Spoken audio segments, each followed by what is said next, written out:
انہوں نے کہا کہ الا ان قالوا اخرجوہم من قریتکم، انہوں نے کہا کہ ان کو اپنی بستی سے نکال دو، ایک یہ بات، اور انہم اناس یتطہرون، اور کہا کہ یہ لوگ بڑے پاک باز بنتے ہیں، یعنی یہ طنز کا انداز تھا، یعنی چند لوگ جب کسی برے کام میں مبتلا ہو جاتے ہیں، اس کے عادی ہو جاتے ہیں، اگر ان چند لوگوں کو کوئی سمجھانے والا ہو تو وہ سارے اس بات پر ایکا کر لیتے ہیں، اکٹھے ہو جاتے ہیں کہ یار یہ بڑا ہی نیک بنتا ہے، بڑا پارسا بنتا ہے، ایماندار بنتا ہے، اس کو تو اپنے گروہ سے، اپنی جماعت سے باہر نکالو۔ جیسے ہم دیکھتے ہیں کہ معاشرے میں اگر کرپشن ہوتی ہے ایک ادارے میں، ایک جگہ پر، ایک کمپنی میں، تو وہاں پر چند لوگ اس برائی پر، کرپشن پر، بددیانتی پر متحد ہو جاتے ہیں۔ اگر وہاں پر کوئی شخص ایماندار ہو، اونیسٹ ہو، اچھا انسان ہو، تو ان سب برے لوگوں کی پہلی کوشش تو یہ ہوتی ہے کہ اس کو یہاں سے نکال دیا جائے۔ نکالنے کی وجہ کیا، ٹرانسفر کروانے کی وجہ کیا ہوتی ہے؟ وہ یہی ہوتی ہے، وہ کہتے ہیں کہ یہ بڑا پاک باز بنتا ہے، یہ بڑا نیک بنتا ہے، یہ ہمارے اندر نہیں رہ سکتا۔ تو یہی رویہ حضرت لوط علیہ السلام کی قوم کا تھا کہ انہوں نے حضرت لوط علیہ السلام اور آپ کے جو چند لوگ ہی تھے، یعنی حضرت لوط علیہ السلام کی جو تبلیغ ہے اور دعوت ہے وہ 150 سال سے زیادہ عرصے تک رہی ہے، لیکن آپ دیکھیے کہ اس عرصے میں چند ہی لوگ تیار ہوئے تھے۔ جیسے ہم نے کل بات کی تھی کہ حضرت ابراہیم علیہ السلام نے، یعنی تورات کے مطابق وہ جو چند لوگ تیار ہوئے، کوئی 10 سے یعنی کم لوگ ہوں گے، زیادہ نہیں تھے۔ اب یہاں پر اللہ سبحانہ و تعالیٰ نے اسی بات کو بیان کیا کہ وہ چونکہ کرپٹ تھے کردار اور اخلاق کے حوالے سے، تو لہٰذا انہوں نے حضرت لوط علیہ السلام کے حوالے سے کہا کہ ان کو اپنی بستی سے نکال دو، یہ بڑا نیک بنتا ہے، بڑا پاک باز بنتا ہے۔ اس کے بعد اللہ پاک فرماتا ہے فَأَنْجَيْنَاهُ، تو ہم نے اس کو یعنی حضرت لوط علیہ السلام کو نجات دی، وَأَهْلَهُ، اور اس کے اہل کو، اب اس میں خاندان ہے، إِلَّا امْرَأَتَهُ، مگر اس کی بیوی کو، یعنی بیوی کو نجات نہیں ملی، کانت من الغابرین، اور وہ پیچھے رہ جانے والوں میں سے بن گئی۔ ناظرین کرام، ایک نکتہ بہت اہم ہے جو میں آپ کے ساتھ شیئر کرنا چاہتا ہوں، وہ یہ ہے کہ قرآن مجید کا جب ہم مطالعہ کرتے ہیں تو ہمیں معلوم یہ ہوتا ہے اللہ سبحانہ و تعالیٰ فرد کو ذمہ دار ٹھہراتا ہے۔ یعنی اب آپ دیکھیے کہ حضرت لوط علیہ السلام کی بیوی، حضرت نوح علیہ السلام کی بیوی، جو کئی سو سال تک حضرت نوح کے ساتھ رہتی ہیں، اور یہاں پر دیکھیے اتنا طویل عرصہ حضرت لوط کے ساتھ ان کی بیگم بھی ہے، لیکن ایمان قبول نہیں کیا۔ حضرت لوط علیہ السلام کی بیوی جاسوسی کا کام کرتی تھی، جا کر بستی والوں کو بتاتی تھی کہ لوط کیا کر رہے ہیں، جیسے فرشتے آئے تھے تو جا کر بستی والوں کو بتایا کہ بھئی ہمارے پاس نوجوان کوئی لڑکے آئے ہوئے ہیں۔ اب یہ اس کی عادت تھی حضرت لوط علیہ السلام کی بیوی کی۔ لیکن دوسری طرف آپ دیکھیے کہ فرعون کی بیوی آسیہ، وہ ایمان لاتی ہے، وہ پاک باز خاتون تھی، وہ نیک اور صالحہ خاتون تھی۔ تو گویا کہ یہ بات سمجھ آتی ہے کہ جو ماحول ہوتا ہے اس کا اثر انسان پر ضرور ہوتا ہے، لیکن اگر انسان یہ تہیہ کر لے اور پکا ارادہ کر لے کہ وہ اپنے آپ کو برے کاموں میں انوالو نہیں کرے گا، اپنے آپ کو برائیوں سے بچا کر رکھے گا، تو وہ بچا بھی سکتا ہے۔ حضرت یوسف علیہ السلام کا کردار ہمارے سامنے، سورۃ یوسف کو ہم نے بڑی تفصیل کے ساتھ پڑھا تھا کہ حضرت یوسف علیہ السلام ایسے ماحول میں، ایسی تہذیب میں، ایسے کلچر میں آپ گئے اور وہاں پر آپ رہے، لیکن آپ دیکھیے کہ آپ نے اپنے دامن عصمت کو پاک اور صاف رکھا۔ تو گویا کہ یہ انسان پر اس کا انحصار ہوتا ہے کہ یہ نہیں ہوتا کہ جی ماحول ایسا تھا تو لہٰذا میں ویسا بن گیا، نہیں، بلکہ اللہ سبحانہ و تعالیٰ انسان سے قیامت کے دن جو سوال کرے گا وہ یہی ہوگا کہ تمہیں عقل بھی دی تھی، اور تمہیں فطرت میں خیر اور شر کا شعور بھی رکھا تھا، اور تمہیں وحی سے بھی نوازا تھا، اللہ کے پیغمبر، رسول اور نبی بھی آئے تھے۔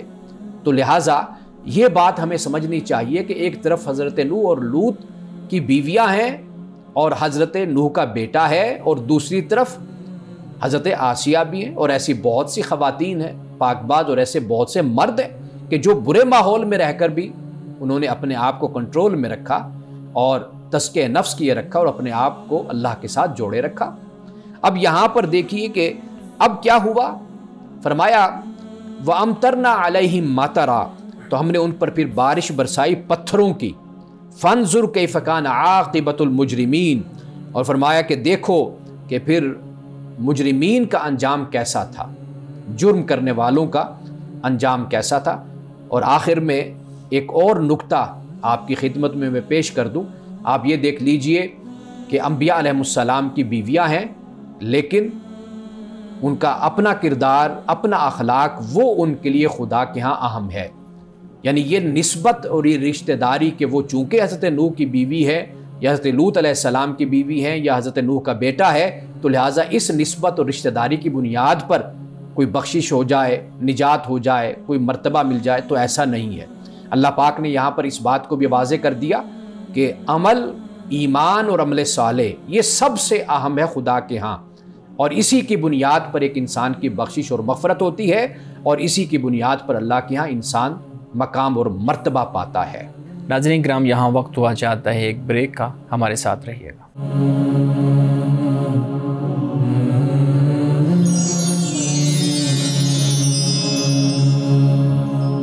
ویلکم بیک ناظرین۔ امانت صاحب، بہت شکریہ، آپ نے سورۃ الاعراف کی ان آیات کی تلاوت فرمائی اور اس کا مفہوم بیان کیا۔ یہاں پہ ایک کل بھی ہم نے بحث کی تھی، اس پہ بات کی تھی، آپ سے جاننے کی کوشش کی تھی کہ ہمارے ہاں جب ہم جنس پرستی کو بیان کیا جاتا ہے تو مختلف بیانیے سامنے لائے جاتے ہیں، مختلف سوالات سامنے لائے جاتے ہیں۔ تو آپ نے ابھی اپنی گفتگو میں اس بات کا اظہار کیا کہ حضرت لوط علیہ السلام کی قوم وہ پہلی قوم تھی جنہوں نے اس برائی کو سٹارٹ کیا، وہ جیسے ہم کہہ سکتے ہیں کہ وہ پائنیئر ہیں اس برائی کے۔ لیکن تاریخی طور پہ ہم جب دیکھتے ہیں تو ہم جنس پرستی کے جو حامی افراد ہیں ان کی طرف سے یہ دلیل دی جاتی ہے کہ یہ تو صدیوں پرانا یہ معاملہ ہے، اور یہ تو بہت پہلے کا ہمیں مختلف اقوام کے اندر یہ چیز نظر آتی ہے۔ تو یہ ایک طرح سے یہ آپ لوگوں نے اس کو منع کیا ہے یا مذہب نے آ کے اس کے اوپر قدغن لگائی ہے، یہ تو پہلے ہی چل رہا تھا۔ تو آپ یہ بھی بتائیے گا کہ واقعی ہی یہ حضرت لوط علیہ السلام کی قوم نے شروع کیا تھا یا تاریخی طور پہ ہمیں کوئی اور دلائل ملتے ہیں؟ دیکھیے، اگر ہم ان آیات کو سمجھیں، اور جیسے اللہ سبحانہ و تعالیٰ نے یہاں پر اتاتون الفاحشۃ فرمایا ما سابقکم بہا من احد من العالمین، تو ایک بات یہاں سے جو ہمیں سمجھ آتی ہے وہ یہ ہے کہ ممکن ہے کہ اس قوم سے پہلے انفرادی طور پر کوئی اس برائی میں ملوث ہو، انفرادی طور پر، لیکن یہ جو باقاعدہ طور پر ایک گروہ بن کر، جماعت بن کر، اور باقاعدہ ایک اپنا کلچر، پورے معاشرے کا کلچر انہوں نے بنا دیا، ڈیزائن کر دینا، اس طرح کا کلچر بنا دینا کہ جس میں یہ جو بے حیائی ہے اور یہ جو بدکاری ہے، ہم جنس پرستی، یہ اس طریقے سے عام ہو گئی کہ بھئی وہاں پر معاشرے میں اس کو کوئی برائی نہ خیال کیا جانے لگا، اور اس طریقے سے لوگ اس میں ملوث ہوتے چلے گئے اور اس کے عادی ہوتے چلے گئے۔ ممکن ہے کہ یہ بات سمجھ یہاں سے ہمیں سمجھ آتی ہے کہ ممکن یہ صورتحال ہو، یعنی حضرت لوط علیہ السلام کی قوم سے پہلے انفرادی طور پر کوئی فرد ہوگا، اور جیسے ایک برائی ہوتی ہے جو ایک معاشرے میں تو کسی شخص میں ہوتی ہے، لیکن باقی معاشرہ اس سے نفرت کرتا ہے، اور وہ بھی ڈرتا ہے، اپنے آپ کو چھپاتا ہے کہ بھئی لوگوں کو میرے بارے میں یہ نہ پتہ چل جائے کہ بھئی یہ برائی میں نے کی ہے۔ ایک تو یہ ہوتا ہے نا طریقہ کار، ایک ہوتا ہے کہ معاشرے میں اس کو معمولی خیال کر لیا جاتا ہے اور لوگ اس میں ملوث ہو جاتے ہیں اور اس پر توجہ نہیں کرتے، اور یہ جو صورت ہوتی ہے یہ یہاں پر سمجھ آتی ہے کہ حضرت لوط علیہ السلام کی جو قوم تھی وہ اس میں ہوئی تھی۔ دیکھیے، اب جہاں تک وہ آپ کا سوال کہ بھی یہ تو صدیوں سے لوگ اس میں، صدیوں سے تو لوگ چوریاں بھی کرتے آ رہے ہیں، ڈاکے بھی ڈالتے ہیں، صدیوں سے لوگ بہت برائیاں قومیں کرتی ہیں، اور بلکہ قوموں کے جو نام ہیں وہ اسی پر ہی رکھ دیے جاتے ہیں، ان کے شہروں کے نام بھی آج بھی اسی طرح ہیں، وہ بحری قزاق تھے، آئیڈینٹی بن جاتی، شناخت بن جاتی، تو لہٰذا اس شناخت اور آئیڈینٹی کے بن جانے کی بنیاد پر ہم اس کو لیجیٹیمائز کر دینا، لیگلائز کر دینا، یا اس کو آپ ایک سمجھ لیتے ہیں کہ انسان کی فطرت اور جبلت میں، اور یہ چونکہ عادت ہے لہٰذا اس کو قبول کر لیا جائے، تو میرا خیال ہے کہ یہ جو انداز فکر ہے یہ درست نہیں ہے۔ یہ کیسے متعین ہوگا؟ کل بھی آپ نے فطرت پہ بات کی تھی، ابھی بھی آپ نے اپنے گفتگو کے اختتام پہ بات کی، یہ کیسے متعین ہوگا، کیسے پتہ چلے گا کہ ایک آیت انسان کی فطرت میں شامل ہے، اور ایک عادت انسان کی فطرت میں شامل ہے، اور ایک عادت معاشرے نے یا سوسائٹی نے آپ کے اندر ڈیولپ کی ہے؟ دیکھیے، پہلی بات تو یہ ہے کہ جو اخلاقیات ہے وہ اللہ کی طرف سے طے شدہ ہیں، طے کردہ ہیں، ٹھیک ہے، اس معاملے میں کسی طرح کی بھی کوئی کمی بیشی نہیں ہو سکتی، جسے ہم معروضی کہتے ہیں، آبجیکٹیو کہتے ہیں، وہ یہ سارے معاملات جن پر ہم ڈسکس کر رہے ہیں، آپ دیکھیے کہ حضرت آدم علیہ السلام سے لے کر انبیاء اور رسول جتنے آئے انہوں نے اسی کی تعلیم بھی دی، اور پھر یہ ہے کہ انسانی معاشروں کو اگر ہم دیکھتے ہیں تو انسانی معاشروں نے اس سے نفرت بھی کی۔ یہ پوری ایک تاریخ ہمارے سامنے ہے۔ تو ہمارا جو نقطہ نظر ہے اس حوالے سے وہ یہی ہے کہ یہ جتنی اخلاقیات ہیں، جو تعلیمات ہیں، یہ معروضی ہیں، یعنی خدا کی طرف سے یہ نازل کردہ ہیں۔ یہ اس کو سماج نے، اس کو معاشرے نے اس کو تشکیل نہیں دیا۔ صحیح لوگ پوچھتے بھی ہیں نا کہ جب سے خاص طور پہ LGBTQ کا لوگ یہ بحث جو شروع ہوئی ہے تو لوگ یہ کہتے ہیں کہ اگر کوئی شخص اپنی مرضی سے کچھ کرنا چاہتا ہے تو پھر ریاست کو کیا حق ہے کہ اس کو منع کرے، یا کیوں ہی ریاست اس کو منع کر سکتی ہے جب وہ اپنی مرضی سے جو چاہے وہ کر سکتا ہے۔ تو اس طرح یعنی ہم باؤنڈریز جو لگا رہے ہیں یا پیدا کر رہے ہیں، یہ ان لوگوں کے رائٹس کے بھی تو خلاف ہو سکتی ہے اگر ایک ڈائریکشن سے، یعنی یہ ہیومن رائٹس کا پھر وہ مسئلہ۔ دیکھیے اب ایک بات یہ ہے کہ انسانی طبیعت جو ہے، انسانی ذہن، وہ چیز کہ جو اس کو مادی طور پر، مالی طور پر ہوتا ہوا نقصان ہوتا ہے وہ اس کو نظر آتا ہے، اس پر وہ قانون بھی بناتا ہے۔ لیکن مذہب کا جو معاملہ ہے وہ یہ ہوتا ہے کہ وہ چیزیں کہ جو ظاہری طور پر انسان جن کو نہیں دیکھ سکتا، جن کا مشاہدہ نہیں کر سکتا، وہ مذہب اس بارے میں بھی اس کو آگاہ کرتا ہے، اس لیے کہ انسان کی نظر ایک حد تک جاتی ہے، اس سے آگے نہیں ہے۔ بالکل، بے شک۔ تو مذہب انسان کو یہ بتاتا ہے کہ بھئی یہ جو کچھ ہے، مثال کے طور پر اب جیلسی ہے، ایک دوسرے سے حسد کرنا یا غیبت کرنا یا دوسری جھوٹ بولنا، اب یہ وہ چیزیں ہیں، آپ کو اس کے کوئی اثرات نظر نہیں آتے، لیکن حقیقتاً یہ ہے کہ یہ وہ اعمال ہیں، یہ وہ افعال ہیں کہ جس کے نتائج انسانی معاشرے پر، خاندانوں پر مرتب ہوتے ہیں۔ تو لہٰذا مذہب جس چیز کو بیان کرتا ہے وہ چند الوہی احکام بھی ہوتے ہیں، اور اس کے ساتھ ساتھ جو انسان کی فطرت ہے، جو خیر و شر کا شعور ہے، وہ اس کو بھی وہ ایڈریس کرتا ہے۔ انسانی ذہن ظاہری طور پر چیزوں کو دیکھ کر قبول کر لیتا ہے یا رد کر دیتا ہے، لیکن مذہب کا تعلق ان حالات یا ان اعمال سے ہوتا ہے کہ جس کے اثرات انسان کے مستقبل میں نظر آتے ہیں۔ آپ کوئی بھی یہ برائی اٹھا کر آپ دیکھ لیجئے، آپ کو اس کے اثرات معاشرے پر نظر آئیں گے۔ یعنی مثال کے طور پر آپ اسی چیز کو دیکھ لیں، انسان کا تعلق، جیسے ہم نے پہلے بھی بات بیان کی ہے کہ مرد اور عورت کی تخلیق وہ اللہ تعالیٰ نے اس کو بیان کیا قرآن مجید میں، اور انسان صدیوں سے اس کو تجربے میں لاتا آ رہا ہے، اور یہ معلوم ہے انسان کو۔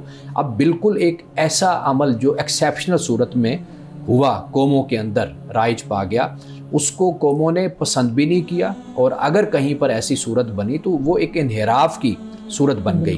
یعنی مرد کا عورت سے تعلق، یہ چیز انسان کی عقل بھی قبول کرتی ہے، انسان کی فطرت بھی، اور اسی سے معاشرے وجود میں بھی آتے ہیں، خاندان بھی بنتے ہیں۔ لیکن مرد کا مرد سے تعلق، وہ تو صرف اور صرف وہی بات ہے جو قرآن کہہ رہا ہے کہ یہ اسراف ہے، یعنی جو انسان کا مادہ ہے، یعنی جس کو انسان ضائع کر رہا ہے اور صرف اپنی شہوت کو پورا کرنے کے لیے، اس کا راستہ جو ہے، جو اللہ تعالیٰ نے پیدا کر دیا، بنا دیا، وہ جو ہے اسی کے مطابق انسان کو چاہیے نا وہ چلے۔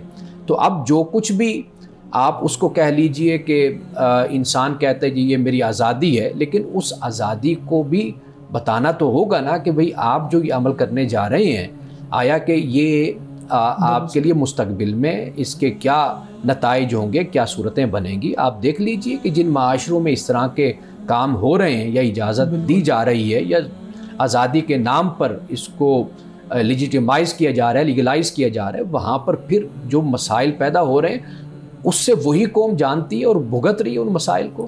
بالکل۔ ناظرین کرام، یہاں وقت ہوا چاہتا ہے ایک بریک کا، ہمارے ساتھ رہیے گا۔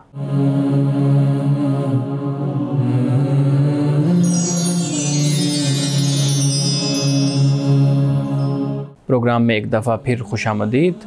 امانہ صاحب، بات ہو رہی ہے حضرت لوط علیہ السلام کی قوم کے اندر جو برائی تھی۔ آپ نے اپنی گفتگو میں بتایا کہ خواتین جو حضرت نوح علیہ السلام کی بیوی تھی، حضرت لوط کی بیوی تھی، ان کا کردار، دوسری طرف آپ نے حضرت آسیہ کا کردار یہ ہمارے سامنے رکھے۔ اچھا، میں یہ سمجھنا چاہ رہا ہوں کہ اگر اعمال صالحہ کی بنیاد پہ کامیابی ہے، کامیابی کا دار و مدار آپ کے اعمال ہیں، نسبت نہیں ہے.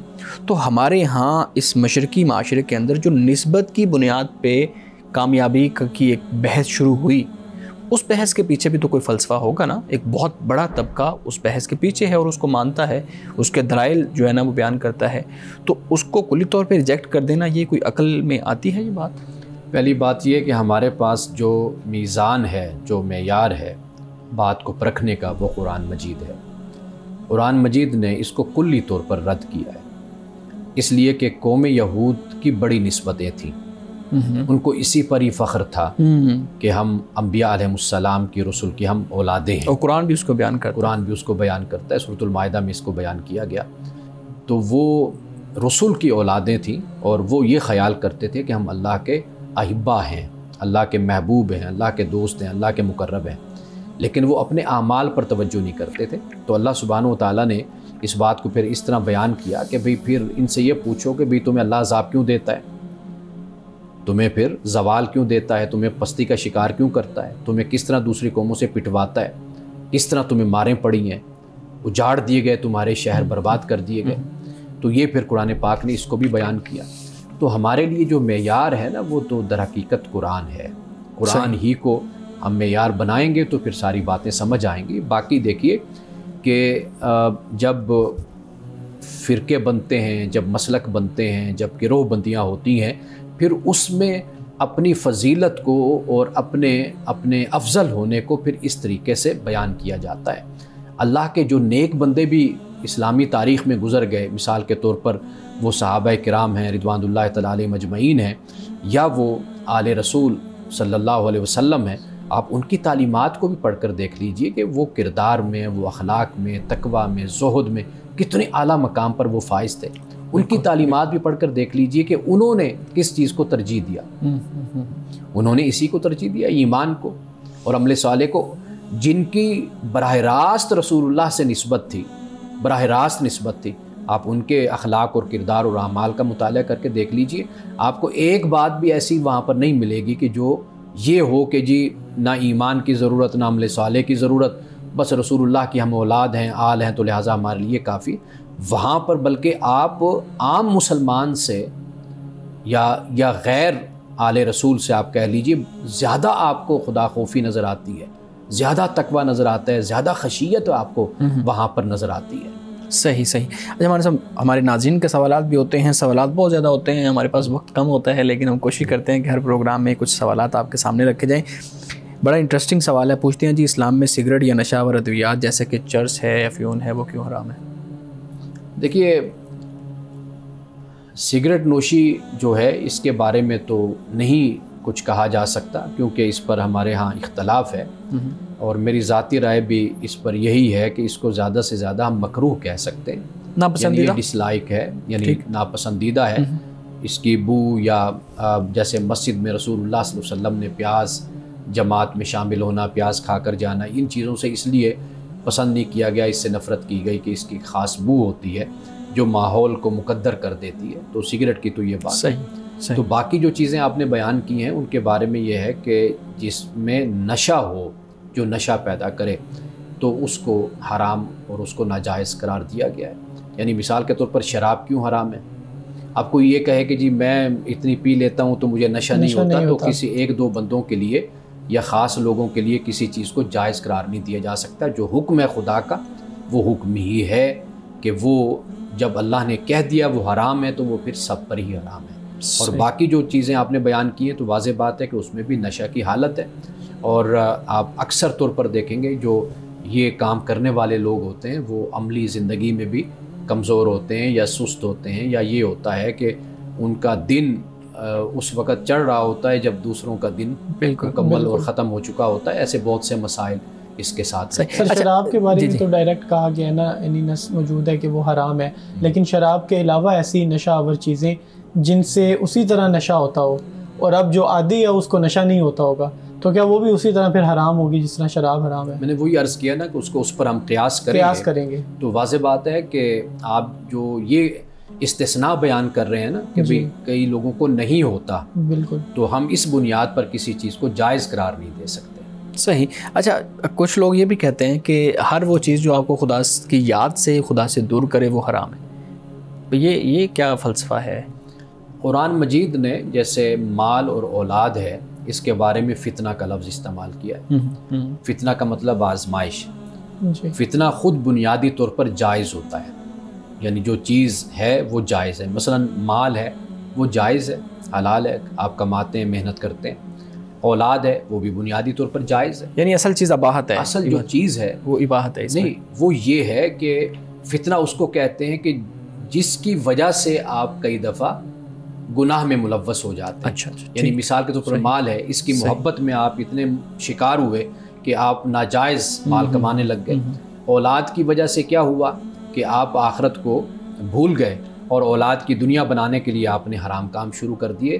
تو جائز ایک چیز ہوتی ہے لیکن اس کا استعمال کئی دفعہ ناجائز اور حرام ہوتا ہے، تو اس بنیاد پر اس کو پھر فتنہ قرآن پاک نے کہا. باقی جو بات آپ کہہ رہے ہیں تو یہ لوگوں کی ذاتی ایک رائے یا تخیل ہو سکتا ہے جو لوگ اس انداز سے بیان کرتے ہیں، لیکن اس پر کوئی ہم حکم اس طرح نہیں لگا سکتے. سر ایک یہ بھی بات میں پوچھنا چاہتا ہوں، شراب سے ریلیٹڈ ہے. جیسے کہ اسٹیٹ میں اب ایک فیکٹری ہے شراب کی، اب وہ شراب ان لوگوں کے لیے بنائی جاتی ہے جو فارنرز آتے ہیں، وزٹرز آتے ہیں، ان کے لیے، تو کیا یہ بھی پھر درست نہیں ہوگا؟ دیکھیے جو وزٹرز ہیں نا، ٹورسٹ ہوتے ہیں، وہ اپنے عقیدے اور اپنے طریقے کے مطابق چلتے ہیں، تو ان کے لیے اس پر کوئی پابندی نہیں ہے. پاکستان میں بھی جو غیر مسلم ہیں جن کے نزدیک شراب کا کاروبار جائز ہے یا پینا جائز ہے، تو ان کو اس کی اجازت ہے اور وہ اس کو کاروبار بھی اپنے لوگوں میں بیچتے بھی ہیں اور سارا کام وہ کرتے ہیں. تو شراب پینے کی وجہ سے ممکنہ جو نقصانات ہو سکتے ہیں ان کا پھر ذمہ دار کون ہوگا؟ یعنی وہ اگر پاکستان میں آتے ہیں اور شراب پیتے ہیں اور نشے کی حالت میں کچھ ایسا کام کرتے ہیں جو کہ انلیگل ہے، تو پھر اس کا ذمہ دار کون؟ دیکھیے اگر وہ ایسا کام کرتے ہیں کہ جس سے قانون ہاتھ میں لیتے ہیں یا بے امنی کا باعث بنتے ہیں یا دیگر کسی کی جان کے لیے خطرہ بنتے ہیں، تو واضح بات ہے وہاں پر ریاست حرکت میں آئے گی، ان کو روکے گی اس عمل سے. صحیح، بالکل ٹھیک. سر یہ بتائیے گا کہ لیلۃ القدر کی تلاش کی جاتی ہے اور لوگ سمجھتے ہیں کہ ہر طاق رات میں اس کو ہم لازمی ڈھونڈیں اور باقاعدہ طور پہ عبادات ہوتی ہیں، تو لیلۃ القدر کے بارے میں آپ بتائیے گا اس کی کیا حقیقت ہے اور ہمیں لیلۃ القدر کب تلاش کرنی چاہیے؟ دیکھیے ایک تو میں پورے احادیث کا جو ذخیرہ ہے جی لیلۃ القدر کے حوالے سے، شب قدر کے حوالے سے، یہ میں نے ایک خاص وقت میں، ایک عمر میں میں نے اس کو بڑا تفصیل کے ساتھ پڑھا ہے اور بڑا ڈیپلی میں نے اس کو پڑھا ہے. جی جو بات مجھے سمجھ آئی ہے، ایک تو یہ ہے کہ اللہ سبحانہ و تعالیٰ نے رسول اللہ صلی اللہ علیہ وسلم کے ذریعے آپ نے ہمیں نہیں بتایا کہ کون سی رات جو ہے وہ شب قدر کی رات ہے. ٹھیک ہے. یعنی رمضان آخری عشرہ بھی آتا ہے، طاق راتوں کا بھی بیان آتا ہے، طاق راتوں سے پھر آخری عشرہ ہے، آخری عشرہ سے دوسرا عشرہ، تیسرا، اور پھر پہلا، دوسرا، پھر رمضان کے علاوہ پھر پورا سال. یہ اس طرح اس کو پھیلا دیا گیا ہے احادیث کو اگر آپ پڑھیں. تو جس سے مجھے ایسا میرا احساس یہ کہتا ہے کہ اس سے مراد اصل میں یہ ہے کہ امت میں رات کو جاگنا کچھ وقت کے لیے یہ مقصود ہے اللہ اور اس کے رسول کی نظر میں، کہ امت کو اس طرف راغب کیا جائے، رغبت دلائی جائے کہ وہ جاگیں اور اللہ کی عبادت کریں. یہ پھر پورا سال، بعد احادیث میں پورا سال کا بھی پھر ذکر آتا ہے کہ بھی جاگو اور شب قدر کو تلاش کرو، یہ بھی ہمیں ذکر ملتا ہے. لیکن بہرحال جو زیادہ ہمارے ہاں قول بیان کیا جاتا ہے اور علماء بھی اس کو بیان کرتے ہیں، وہ یہی ہے کہ آخری عشرہ اور آخری عشرہ کی طاق راتیں، بالکل ان کا ذکر. اور پھر طاق راتیں بھی یہ کوئی خاص نہیں بیان کیا گیا، لیکن پھر 27ویں شب کو بھی بالکل وہاں پہ ہائی لائٹ کر دیا جاتا ہے. تو لیکن اس کا جو فلسفہ ہے پیچھے وہ یہ ہے کہ امت میں یہ ذوق پیدا ہو کہ وہ رمضان کے علاوہ بھی جاگے اور کچھ وقت کے لیے اللہ کی عبادت کرے. اس کی ایک وجہ شاید یہ بھی ہو سکتی ہے کہ کیونکہ 27 رمضان المبارک کو ختم قرآن عام طور پہ مساجد میں ہو رہا ہوتا ہے، اور ساتھ یہ بھی آپ بتائیے گا کہ ختم قرآن کا یعنی کیا ضروری ہے کہ رمضان المبارک میں تراویح میں قرآن ختم کیا جائے اور پھر خاص طور پہ 27 کو قرآن کی جو ختم قرآن کی محافل ہوتی ہیں ان کا انعقاد کرنا؟ اچھا، جو پہلی بات آپ نے پوچھی، شب قدر یعنی قرآن مجید نازل ہوا 27ویں کی شب کو، تو اس کے نزول کی وجہ سے اس طرف زیادہ قول جاتا ہے کہ بھئی چونکہ قرآن نازل ہوا اس رات تو لہٰذا یہ رات ہو سکتی ہے. دوسری بات یہ ہے کہ جو ختم قرآن کا ہمارے ہاں سلسلہ ہے وہ کوئی لازم اور ضروری نہیں ہے کہ آپ قرآن پاک پورا ختم کریں. آپ 10 پارے پڑھ لیں رمضان میں، تراویح میں آپ 5 پڑھ لیں، 15 پڑھ لیں، جتنا آپ کر سکتے ہیں. تو ختم قرآن کرنا یہ کوئی لازم اور فرض نہیں. اور یہ بھی لازم اور ضروری نہیں ہے کہ 27 کو ہی ہو. یہ بھی لازم اور ضروری نہیں ہے. آپ 25 کو کر لیں، آپ 23 کو کر لیں، آپ 20 کو کر لیں، 18 کو کر لیں، جہاں پر آپ کو سہولت ہو. ناظرین کرام، یہاں وقت ہوا چاہتا ہے ایک بریک کا، ہمارے ساتھ رہیے.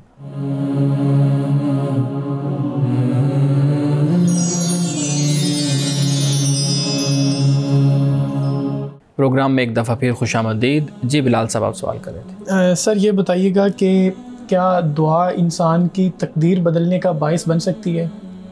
بالکل. دعا اللہ سبحانہ و تعالیٰ کے ہاں اگر انسان کرتا ہے، مسلمان کرتا ہے، تو اللہ سبحانہ و تعالیٰ قرآن کے مطابق، حدیث کے مطابق یہ ہے کہ اللہ ضرور اس کا بدلہ یا نتیجہ اس کا دیتا ہے اپنے بندے کو. اب اس کی کئی صورتیں بن جاتی ہیں. دعا جب بندہ کرتا ہے، ایک یہ ہوتا ہے کہ جو مانگا وہ اس کو عطا کر دیا جاتا ہے، یا یہ ہوتا ہے کہ وہ نہیں تو اس سے کوئی بہتر جو ہوتا ہے وہ اس کو دیا جاتا ہے، یا یہ ہے کہ اس دعا کا صلہ اور نتیجہ اللہ تعالیٰ انسان کو آخرت میں عطا کرتا ہے. جو یہ ہے کہ دعا سے کیا تقدیر بدل سکتی ہے، مولانا مودودی نے بڑا خوبصورت جملہ یہاں پہ یہ لکھا ہے کہ ممکن ہے کہ اللہ نے یہ لکھ رکھا ہو کہ بھئی یہ بندہ دعا کرے گا تو میں اس کی تقدیر بدل دوں گا. جی بالکل. تو لہٰذا دعا کسی صورت میں بھی نہیں چھوڑنی چاہیے، اور دعا سے بڑے بڑے معجزے رونما ہو جاتے ہیں. صحیح. سر کچھ دعائیں مجھے جی آپ پلیز دعا سے متعلق سوال ہے. دعا سے متعلق کچھ دعائیں ایسی ہوتی ہیں جو میں ذاتی طور پہ یہ کہوں گا، جب میں سنتا ہوں تو مجھے لگتا ہے کہ یار یہ تو شاید قبول ہی نہ ہو سکے. اب جیسے اجتماعی طور پہ دعائیں ہوتی ہیں کہ یا اللہ جتنے بھی مریض ہیں ان سب کو شفا عطا فرما، جتنے بھی مقروض ہیں ان سب کا قرض اتر جائے. اور اسی طرح سے جب ہم دیکھتے ہیں غزہ پہ مسائل تھے اور ان کے حوالے سے اجتماعی دعائیں کی گئیں، تو میرا ایک دوست لاسٹ ٹائم ہم نے جمعہ جب اکٹھے پڑھا تو دوست نے بتایا کہ یہ دعائیں آخر قبول کیوں نہیں ہوتی. انہوں نے پوچھا تو میرے ذہن میں پھر سوال آیا، یہی میں آپ سے پوچھنا چاہتا ہوں کہ یہ دعائیں کیوں قبول نہیں ہوتی؟ اچھا، پہلی بات یہ ہے کہ دعا اللہ کے ساتھ بندے کا تعلق ہے. جی. ہمارا تعلق اپنے رب کے ساتھ ابدیت کا تعلق ہے. دعا ہم ظاہری طور پر یہ سمجھتے ہیں کہ قبول نہیں ہو رہی، چونکہ ہم ایک اپنے مدعا کے ساتھ بیٹھے ہوتے ہیں، ایک ذہن بنا کر بیٹھے ہوتے ہیں، تو ہم وہی چاہ رہے ہوتے ہیں جو ہم دعا میں پیش کر رہے ہوتے ہیں. ممکن ہے کہ اس کے بدلے میں کوئی بہتر خدا ہمارے لیے لکھ رکھے. اس لیے حدیث میں یہ 3 باتیں بیان کی گئیں جیسے میں نے پہلے بیان کی ہیں. ایک تو یہ بات.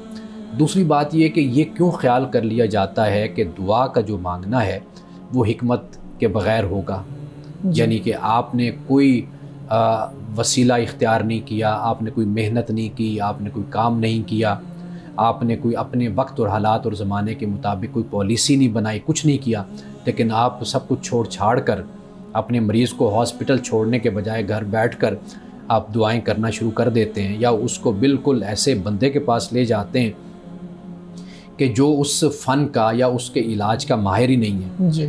صرف دعاؤں پر رہتے ہیں یا تعویذوں پر رہتے ہیں. تو واضح بات ہے کہ یہاں پر آپ کی جو عقل ہے، شعور ہے، اس کا استعمال بھی تو اللہ ہی نہیں آپ کو نعمت دی ہے، اس کا بھی آپ نے استعمال کرنا ہے. تو یہ کہاں سے یہ تصور دعا کا پیدا ہو گیا کہ بالکل آپ ہاتھ چھوڑ کر بیٹھ جائیں اور بے عمل بن کر بیٹھ جائیں اور پھر آپ دعائیں کرنے بیٹھ جائیں؟ لیکن ایک سوال یہ بھی ذہن میں آتا ہے نا، جیسے آپ ایک جامع مسجد کے امام خطیب ہیں، آپ کا کام تو صرف دعا کرنا ہی ہے نا. اب آپ کا کام تو نہیں ہے کہ آپ میڈیکلی دیکھیں، وہ تو اسٹیٹ کا کام ہے یا اس سے ریلیٹڈ جو لوگ ہیں ان کا کام ہے.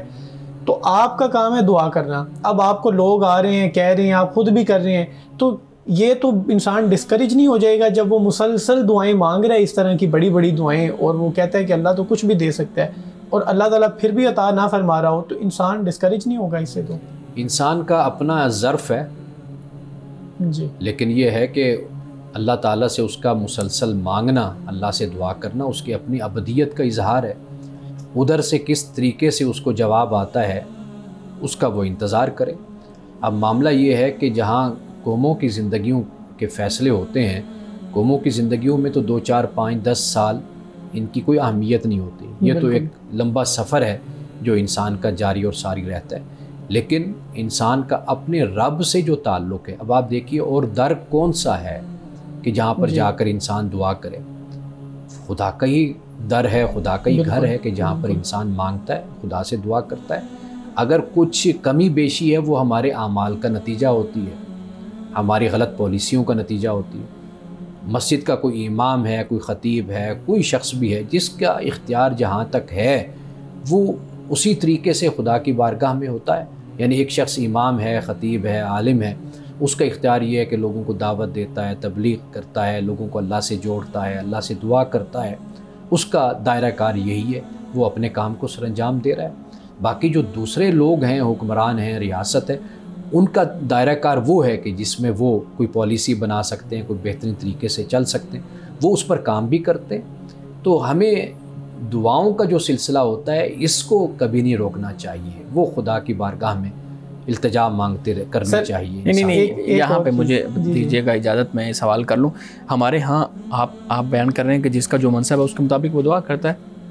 ہمارے ہاں دعائیں بھی تو مخصوص ہیں نا, ہم نے ممالک کے ساتھ دعاؤں کو جوڑا ہوا ہے. ہم کشمیر کے لیے دعا کرتے ہیں, لیکن فلسطین کے لیے دعا کرتے ہیں. کسی دوسرے ملک کے اندر مسلمان قسم و پرسی کی زندگی گزار رہے ہیں, ہم نہیں کرتے, کیونکہ ہماری اب اس پہ کیا بات کی جائے, ہمیں بتایا نہیں جاتا, یا ہمارے لیے ڈائریکشن سیٹ کر دی جاتی ہیں کہ تم نے دعا مانگنی ہے تو اس ملک کے مسلمانوں کے لیے مانگنی ہے اور اس ملک کے مسلمانوں کے لیے نہیں مانگنی. اپنے ملک میں مسلمان کیا ان پہ کیا گزر رہی ہے, اس پہ بھی ہمارے ہاں دعائیں نہیں ہوتی.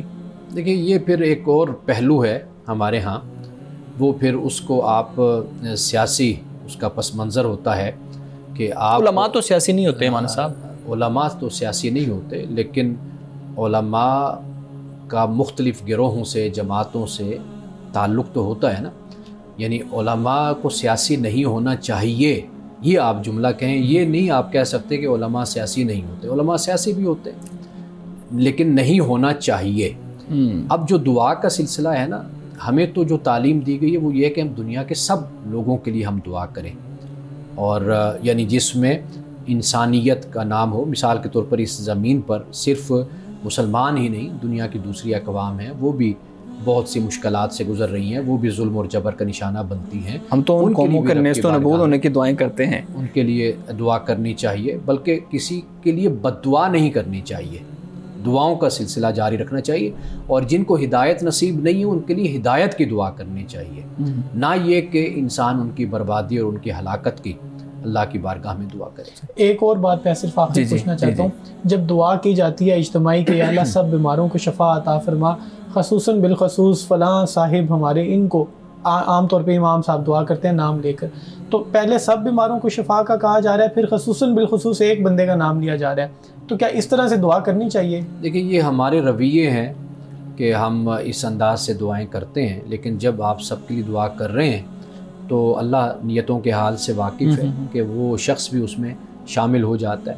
لیکن چونکہ ہمارے ہاں ذرا مساجد میں تفریق ہوتی ہے, اس بنیاد پر پھر لوگوں کے نام بولے جاتے ہیں اور لمبی لمبی فہرستیں بنائی جاتی ہیں. بالکل, ورنہ خدا کے صرف اتنا کہہ دیا جائے جو بیمار ہیں ان کو شفا عطا فرما. ہمارے صاحب آج کے حدیث مبارکہ بیان کیجیے گا. حضرت عبداللہ ابن عمر رضی اللہ تعالی عنہما فرماتے ہیں کہ ہم نے رسول اللہ صلی اللہ علیہ وسلم سے پوچھا کہ اسلام لانے سے پہلے زمانہ جاہلیت میں جو عمل ہم نے کیے ہیں کیا ان سے متعلق بھی ہم سے مواخذہ ہوگا؟ آپ نے فرمایا جو لوگ اسلام لانے کے بعد نیک عمل کریں گے تو اس سے جاہلیت کے اعمال پر مواخذہ نہیں ہوگا, البتہ جو لوگ اسلام لانے کے بعد برے کام کریں گے تو وہ دونوں زمانوں کے گناہوں میں پکڑے جائیں گے. یعنی وہ جو گناہ زمانہ جاہلیت میں کیے اور وہ گناہ جو اسلام لانے کے بعد کیے تو پھر دونوں کی پکڑ ہوگی. اگر اسلام لانے کے بعد اس نے ایمان اور عمل صالح کے ساتھ زندگی گزاری اللہ کی فرمانبرداری میں, تو پھر جو زمانہ جاہلیت میں گناہ کیے تو وہ اللہ تعالیٰ معاف کر دے گا. ناظرین کرام, اس دعا کے ساتھ اپنے پروگرام کا اختتام کریں گے. اللہ رب العزت حسن کلام اور تاثیر کلام عطا فرمائے, ہماری زبان کے گنوں کو کھول دے اور سننے والوں تک خیر کا پیغام پہنچے. اجازت دیجیے, خدا حافظ.